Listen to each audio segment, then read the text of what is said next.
ఫామ్లో మనకు ఒకేసారి 4-5 టైప్స్ ఆఫ్ ఫ్రూట్స్ వస్తున్నాయండి. అవన్నీ మీకు ఒక్కసారి చూపిద్దాం అనుకుంటున్నాను. అంజీర్ ఎంత మంచిది కదా హెల్త్కి.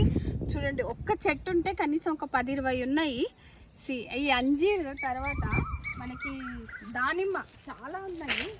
4-5 చెట్లు పెట్టాము, చెట్టుకు ఒక 10-20 ఉంటాయి చూడండి. సో మేబీ ఒక 1 మంత్లో ఇవన్నీ కోసేసుకునే స్టేజ్కి వస్తాయి మనకి. ఓకే, డ్రాగన్ ఫ్రూట్ స్టార్టింగ్ స్టేజ్లో ఉన్నప్పుడు ఎలా ఉంటుందో చూపిస్తాను నేను మీకు. ఇదిగోండి,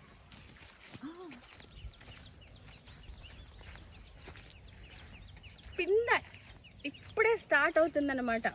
ఇది అవ్వడానికి 30 days పడుతుంది. దీన్ని వైట్ కలర్ ఉండొచ్చు, పింక్ కలర్ ఉండొచ్చు, కొన్ని రోజుల తర్వాత తెలుస్తుంది మనకి. ఇది చూసాం కదా. ఇప్పుడు చూడండి, కమలాకాయలు ఉప్పు పెట్టుకొని తింటే సూపర్ అసలు.